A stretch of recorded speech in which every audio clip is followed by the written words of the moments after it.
Amina too, known later as Queen Amina, was born into the royal house of Zazzau in the grand city of Zaria.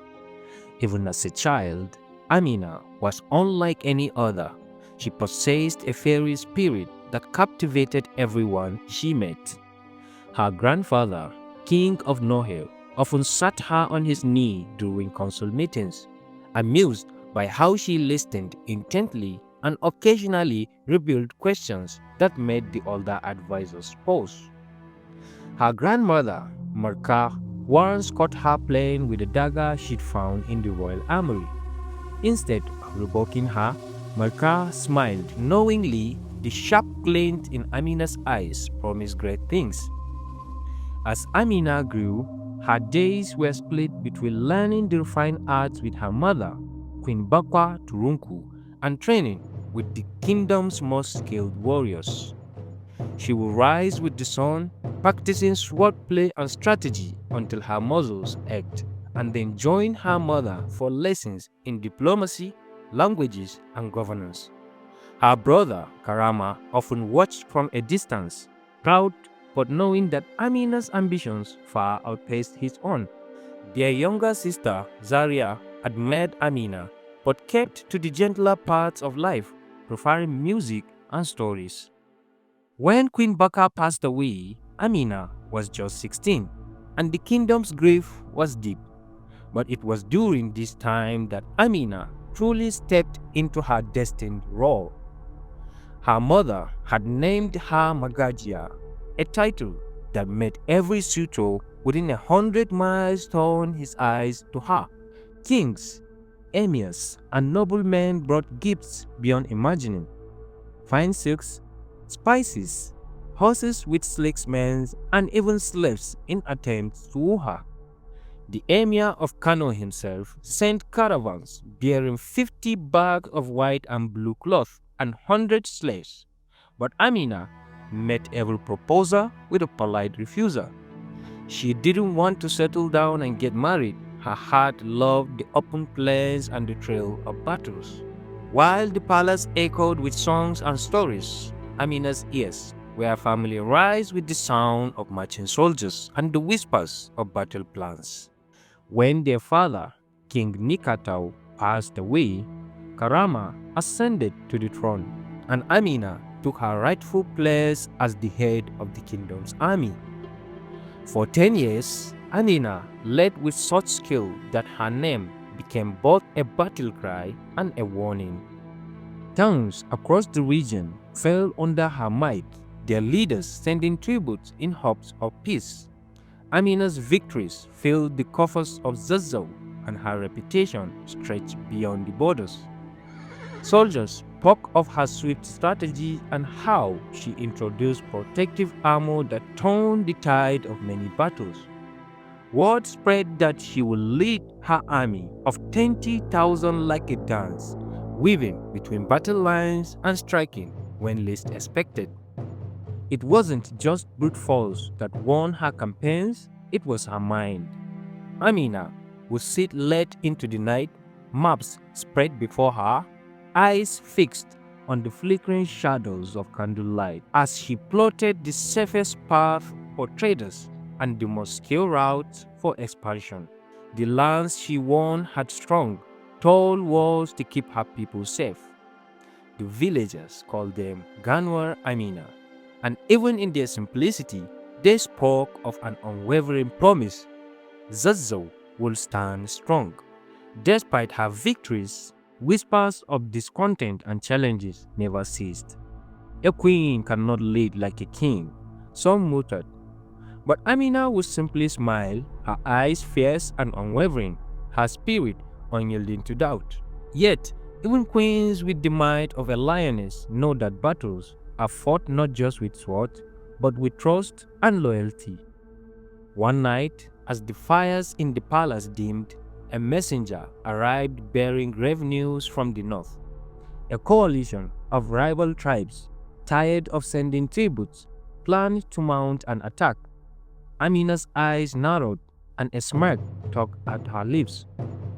Another challenge awaited, and she would meet it as she always had, with strength, strategy, and the unyielding heart of a warrior queen.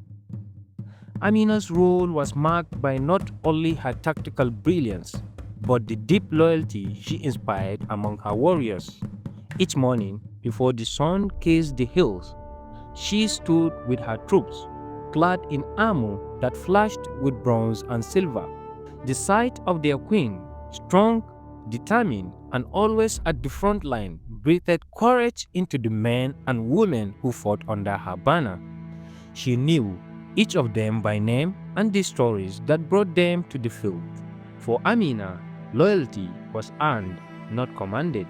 The coalition from the north loomed as a shadow over Zazzau. Their messenger came with sweet-sounding promises of peace, but they were really trying to stop Amina's victories and block the trade routes she worked so hard to build.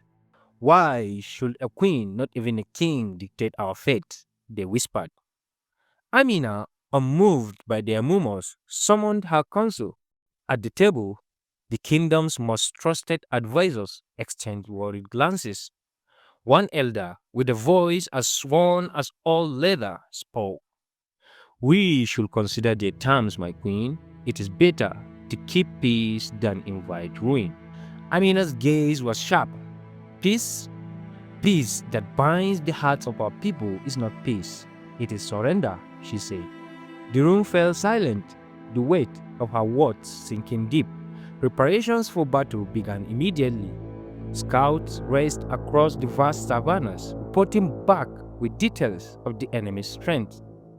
Her strategy unfolded like the pages of an ancient book, calculated movements, hidden alliances with neighboring cities who respected her iron will and fair trade policies. Amina's banners, crimson and gold, were seen in villages far and wide, a reminder of Zazzau's might and the queen who led it.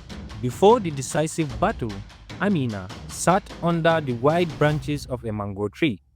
It was a rare moment of quiet, and for a brief time, she allowed herself to remember her childhood, her mother's gentle instruction, the laughter of her sister Zaria, and the stories her grandfather told of warrior queens who carved their names into history. She closed her eyes and felt the weight of generations upon her shoulders. When she rose, she was ready, her heart stilled by memory and duty. The battle at Kasashambouchi was fierce, a storm of spears and arrows under a burning sun. Amina's voice rang out, clear and commanding as she led her troops. When her soldiers struggled, she charged ahead, her sword flashing like lightning. The coalition, unprepared for her relentless push and the loyalty of her soldiers, broke. As the dust settled and the cries of victories echoed across the plains, Amina stood tall, a conqueror once more. With victory came tribute, but not just in gold and trade goods. Amina's triumph reinforced the respect she had carefully built among rulers far and near. Messengers arrived bearing gifts of precious stones and rare animals, tokens of submission and alliances. Yet amidst the glory, loneliness crept into the halls of her palace. The suitors were long gone, their gifts collecting dust in storerooms. Amina, now in her 40s, sat by a window watching the city she had fortified and protected. She thought of Karama, who had once been her closest friend and ally, and Zaria, who now ruled a small village far to the south, content in a simpler life. Despite her victories, Amina's heart longed for a connection untainted by power and conquest. She spoke less of it, keeping her vulnerabilities hidden, like treasures too delicate for battle-hardened eyes. But late at night, in the quiet of her chamber, she would touch the dagger her grandmother had given her as a child, and she remembered that even the fiercest warriors carried the weight of longing. Her legacy, however, needed to be completed. Word reached her of unrest in Altagra near Bida. It was said that the tribes there were testing the boundaries of her rule, encouraged by the passage of time, and whispered that the queen might no longer have the fire to defend her land. Amina's jaw tightened. She summoned her generals, and once more the city of Zaria stirred with the sounds of soldiers preparing for war. This time, it was not just the defense of her kingdom that fueled her resolve, but the knowledge that every battle was a step in solidifying her legacy. The Ganwar Amina, the towering walls that marked her conquest, were reminders that she was more than a queen. She was a legend who will not be forgotten.